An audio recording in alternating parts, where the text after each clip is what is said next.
أعوذ بالله من الشيطان الرجيم لقد جاءكم رسول من أنفسكم عزيز عليه ما عنتم حريص عليكم بالمؤمنين رؤوف رحيم فإن تولوا فقل حسبي الله لا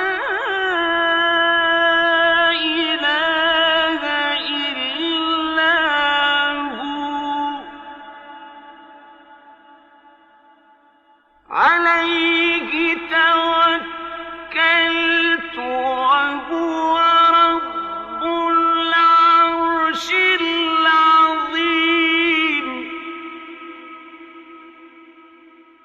عليه توكلت وهو رب العرش العظيم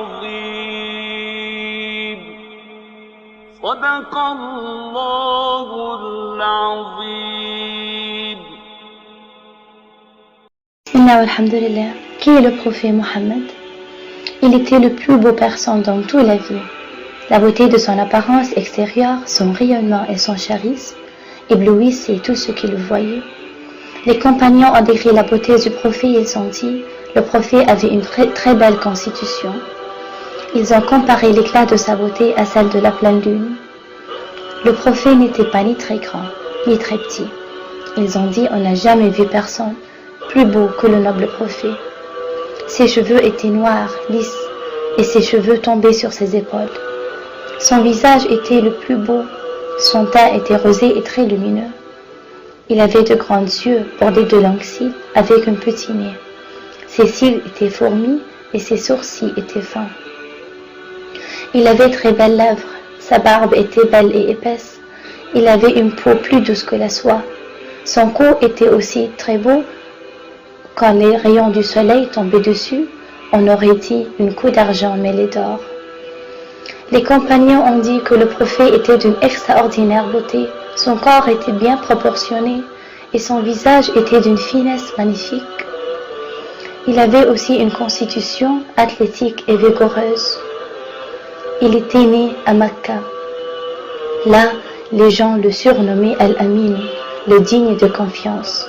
Al-Amin, notre prophète, même si ses ennemis avaient volé les biens de ses compagnons, tué ses compagnons, torturé ses compagnons, confisqué leurs propriétés, le prophète, il aurait pu faire ce que la majorité fait en temps de guerre. Il aurait pu confisquer les biens de ses ennemis qu'il avait en sa possession.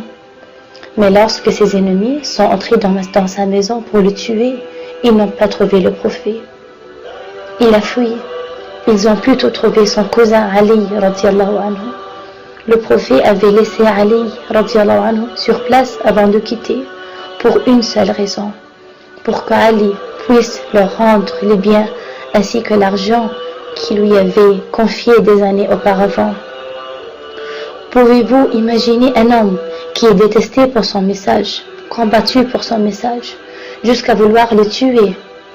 Pourtant, ces gens qui le détestent pour son message et qui voulaient le tuer, ils n'ont jamais pensé à lui dire « Rendez-nous notre argent ». Parce que malgré tout, il avait encore confiance en lui. Il avait encore confiance en lui.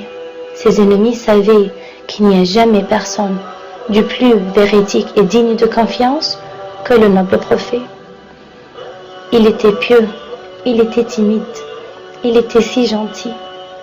Il était si gentil dans sa manière. Il était l'homme qu'on aime plus que nous-mêmes. Il était le dernier prophète de Dieu, le prophète Mohammed sallallahu alayhi wa sallam.